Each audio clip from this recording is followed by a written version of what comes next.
Bueno, vamos a tratar de aclarar algunas dudas en relación a la posición sexuada que plantea el psicoanálisis. Em, ya he dicho que no tienen que tratar de hacer un correlato entre la posición sexuada y la identidad de género o la orientación sexual. Cuando Freud plantea el proceso de sexuación, que se da en los tres tiempos que vamos a recordar: la sexualidad infantil, luego el periodo de latencia y la sexualidad genital o adulta, para arribar, digamos, con ese proceso con la lógica del proceso, por una cuestión cronológica, sino lógica, a una posición sexuada. Esa posición es de dominio simbólico, es decir, no se trata de una cuestión anatómica y no tiene que ver con lo real del cuerpo. Esa es una posición ficcional, digamos, en relación a la resolución del complejo de Edipo, y por lo tanto es la posición que ese sujeto asume ante la castración, dentro de la lógica fálico castrado, digamos. Em, Cuando hablamos de castración simbólica. Claramente nadie está hablando realmente de que se vaya a hacer una disección de los genitales. Pero esa amenaza de castración que opera a partir del complejo de Edipo, en realidad, cuando hablamos de que es simbólica, estamos diciendo que lo que hay es una pérdida de la posibilidad de goce, en tanto el goce absoluto se sitúa en lo real, es decir, sería algo que por ser real es imposible. Es decir, cuando hablamos dentro de la lógica del psicoanálisis, hablamos de un registro real, un registro imaginario y un registro simbólico. Lo real, ¿por qué decimos que es imposible? Es decir, porque todo en el ser humano está mediado por el lenguaje. Nuestra capacidad simbólica hace que antes incluso de nacer estemos atravesados por el lenguaje y por el deseo del otro. Es decir, antes de que nazcamos, para ir a ejemplos concretos, antes de nacer, nuestros progenitores, o ya sea una persona que decidió traernos a este mundo por la vía que sea, incluso quiero decir en la fertilización asistida, no estoy hablando de papá, mamá, estoy hablando de cualquier situación donde hay un deseo, digamos, de maternar o de paternar, aun cuando haya sido un embarazo inesperado, porque si llega a término es porque en algún momento aparece ese deseo de una forma u otra.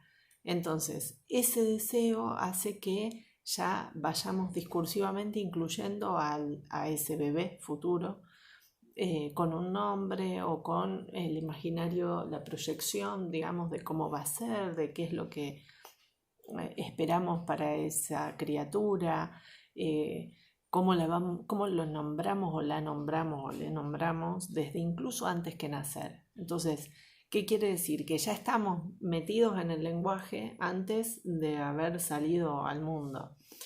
No pasa esto con los animales simplemente nacen y luego de un breve periodo tienen autonomía para existir en el mundo y sobrevivir.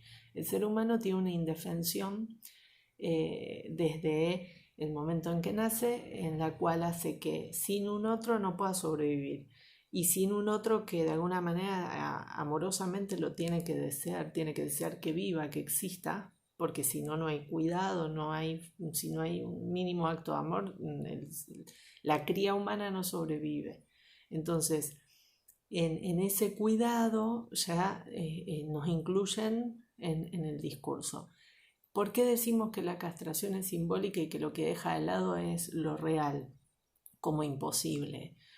Porque nunca nuestra existencia va a ser tan cruda, digamos, como lo que es exclusivamente tangible, sino que siempre vamos a estar mediados por las palabras. Es decir, si yo estoy acá y les estoy diciendo, bueno, esta soy yo, bueno, soy yo es un concepto ficcional, digamos, mío, puesto en palabras, en significantes, que ni siquiera son unívocos, porque cada uno de ustedes la palabra yo o la puede describir de una manera distinta. Eso es lo que decimos identidad narrativa, es decir, el relato que responde a la pregunta de quién soy.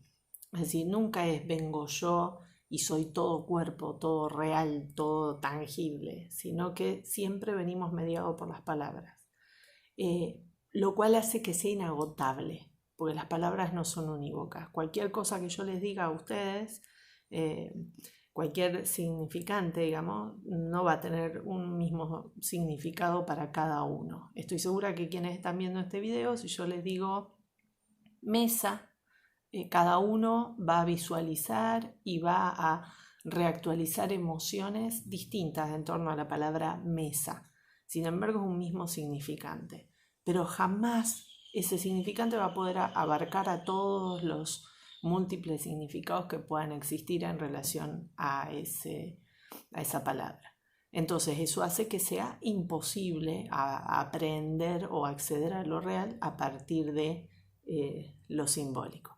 Eso es lo que decimos cuando hablamos de castración, no de realmente una amenaza de cortar el pene a un niño, ¿sí? Entonces, cuando decimos que la posición sexuada tiene que ver con un posicionamiento ante la castración, quiere decir un posicionamiento a esa condición de ser un sujeto atravesado por el lenguaje, por lo tanto siempre vamos a quedar en falta en relación a que no hay una forma absoluta de quedar representados, digamos, en palabras, y eso siempre nos va a dejar, digamos, castrados. ¿Qué quiere decir? Por ejemplo, en falta en relación al discurso significaría el malentendido. O sea, a ver, ustedes usan redes sociales todo el tiempo. Y saben que cuando escriben algo en WhatsApp mandan un mensaje con una intención y el otro a lo mejor lo decodifica de otra manera. ¿Por qué? Porque el lenguaje no es unívoco. Entonces quedamos, siempre falta algo para poder tener una idea acabada sobre lo que quiero transmitir o lo que siento, lo que pienso, lo que pasó. Bueno, esa falta en el discurso es irremediable, es irreductible. Es como esos jueguitos que uno puede ir cambiando de lugar, no me acuerdo cómo se llama el jueguito, pero que uno cambia de lugar el espacio que falta, pero que siempre va a quedar ese agujerito ahí, no se puede completar nunca. Bueno, eso es lo que ocurre con el discurso y con lo simbólico en el ser humano. Desde ese punto de vista hablamos de castración. Entonces, la posición sexuada es una posición femenina o masculina que no es en términos anatómicos, no es macho o hembra. No quieran trasladar la lógica de la biología a el psicoanálisis o a las diversidades sexuales en tanto identidades de género. Son tres epistemológicamente son tres cuestiones distintas, ¿sí? Entonces, esa imposibilidad real, digamos, de un goce sexual hace que tampoco haya, digamos, uno u otra posición que va a acceder al goce. El goce, en tanto acceder a lo real en sexualidad, queda imposibilitado para todos. Lo demás es una posición en función de la resolución del complejo de Edipo.